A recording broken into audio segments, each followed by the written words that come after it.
Good morning, everybody. Hope you're enjoying your NTI day. Um, Looks pretty certain that we're going to be off. We're going to be NTI for the next couple of days, and we're going to be meeting like this. The only things I'm expecting from today are you to watch this video, and if you haven't finished the program that is due on Friday, which is program 3, you work on it. All right. When we were going over enumeration on Tuesday, that was Tuesday's video, going over enumeration, we hit something. I put through something in. I thought, I should have already went over this. I just had never seen a need for it until Tuesday. Now I want to backtrack just a little bit and go over it. In the video, we did some casting, which is basically changing the type of a variable. Some people call it typecast when we were dealing with enumeration. And I want to talk to you a little about that. I think this program will make it clear what it does and how it does. It's not really a rocket science. There won't be any programs like total programs dedicated to this. You just need to understand, and you'll see that sometimes there's a need for it. So, basic shell IOStreams name standard using namespace standard. I'm going to make two variables and ask the user to enter them. The two variables are books and months. And you're going to figure out how many books they read per month.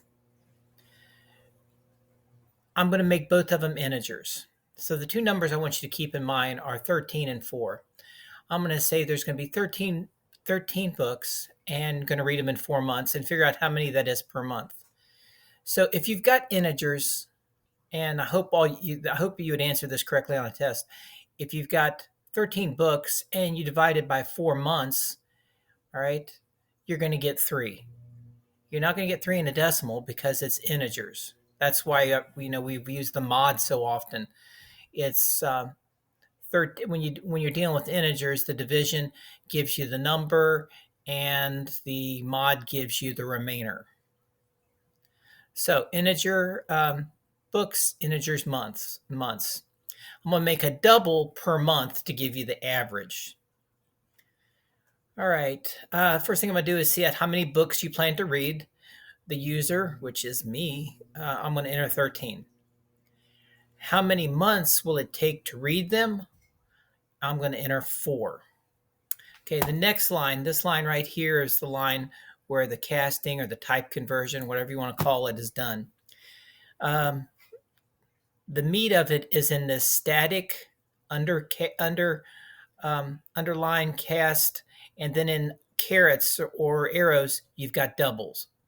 Okay, that is what you want to cast, what you want to make the type that you're converting. And you can see here, we're converting books. So you can tell from the top, books is an integer. And from inside here, you can tell inside these arrows, we're going to make it a double. All right, that's all there is to it. Then we're going to assign it to per month, which is already a double. I mean, for this to work, we're going to have to assign it to a double.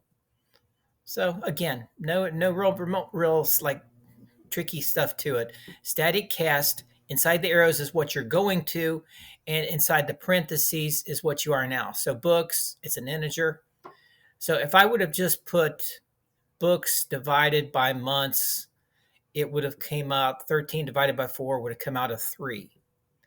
All right. Now that I'm converting books to a double, the answer is going to be 13.25. So I'm going to run this. 13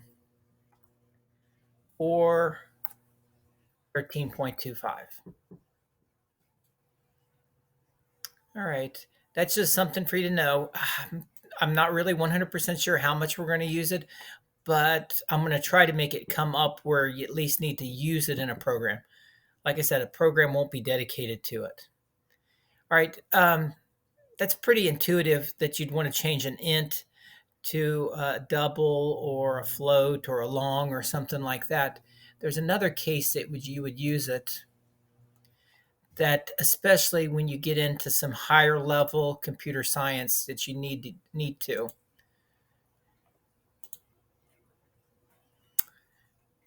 All right. Here, um, again, basic shell. I've got an integer number 65, right? Let's go straight down to the line here. I've got static cast.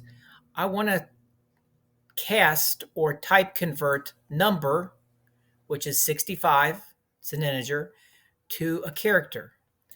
And I think like the very first week, we learned how to change integers to characters, right, using binary conversion. And that's what the computer does on this. We're going to change this number. Well, actually, we're not changing it. I'm just going to see it out. I guess I should have assigned this to a character to show you how it's done, but it works the same way. I could have done this and assigned this to a character, but right now I'm just seeing it out to show you. So 65, I'm going to send it to number, and I'm going to cast it or type convert it to a char. All right, there's my 65. And if I change that over to using binary conversion, underneath this whole thing is binary conversion. It's going to convert it to an A. All right, guys, that's it for today. I will meet with you all tomorrow. Please be working on your programs. That program 3 is due tomorrow. I think 2/3 of everybody is done with it. If you've got questions, you can email it to me or just contact me. You've got about 15 different ways of getting a hold of me. All right, guys, have a good day. And I will be I'll be seeing each of you in class today and tomorrow. Have a good one.